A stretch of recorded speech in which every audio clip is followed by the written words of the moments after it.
Salut à tous et bienvenue sur la Pause Actu. Ici Théophile Pedrola et aujourd'hui je vais vous parler de la politique carcérale en France.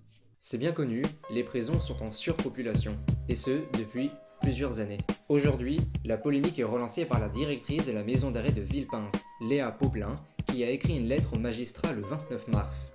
Elle les informe, je cite, que la maison d'arrêt de Villepinte est désormais dans l'impossibilité physique d'accueillir plus de détenus. Ainsi, Madame Poplin n'explique pas seulement que sa prison a atteint son taux de remplissage, mais que cette dernière est littéralement saturée. 1132 personnes y sont actuellement incarcérées pour seulement 582 places disponibles, soit un taux d'occupation flirtant avec les 200%. Un précédent contrôle, réalisé en décembre 2016, y faisait état d'un traitement jugé inhumain, d'une forte violence, mais aussi de la prolifération des rats. Le texte décrit l'odeur persistante de leur pelage, de leurs excréments et de leurs cadavres, qui s'ajoute à celle des amas d'ordures qui jonchent les pieds des bâtiments. Un rapport accablant qui n'a pas alerté les autorités, un problème idéologique selon l'avocat Thierry Lévy. Pour lui, la prison en France a le but de faire souffrir le détenu, en plus de son enfermement. Il doit y être mis à l'épreuve pour le dissuader d'y retourner.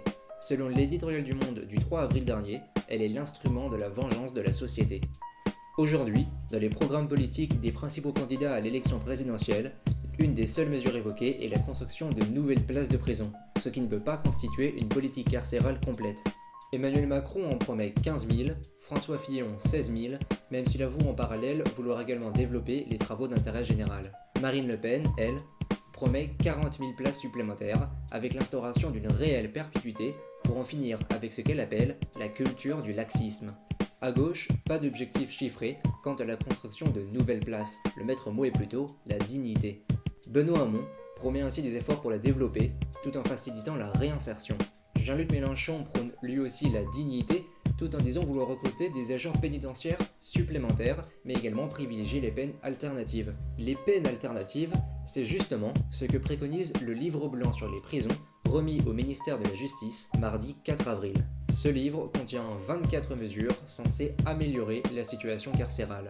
Parmi les idées proposées, des espaces permettaient aux détenus d'évoluer librement pendant la journée, avec 5 heures d'activité quotidienne, comme du sport ou des cours.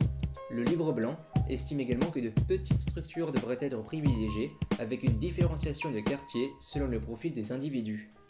Enfin, il faudrait recruter 3000 personnels par an, au lieu de 2000 actuellement, tout en prévoyant une loi de programmation pluriannuelle afin de parer aux dépenses importantes engendrées. Peu avant la publication de ce livre blanc, invalidant implicitement la politique du gouvernement, le directeur de l'administration pénitentiaire, Philippe Galli, en poste depuis seulement 7 mois, a démissionné le 31 mars. Il justifie cela par, je cite, un profond désaccord avec le cabinet du ministère de la Justice. Il se plaignait notamment de ne pas être associé à de trop nombreuses missions ou rendez-vous. Cet éloignement de Jean-Jacques Urvoas, par qui il a pourtant été nommé, a eu raison de son engagement. Sa démission vient sonner comme un échec dans la mission du garde des Sceaux. La fin du quinquennat approchant, ce sera surtout au prochain président ou à la prochaine présidente de se pencher dessus pour tenter d'endiguer ce problème qui dure depuis déjà bien trop longtemps. Voilà, c'est la fin de cette vidéo, merci à tous de l'avoir regardée. Quant à nous, on se retrouve la semaine prochaine pour une nouvelle vidéo sur la Pause Actu.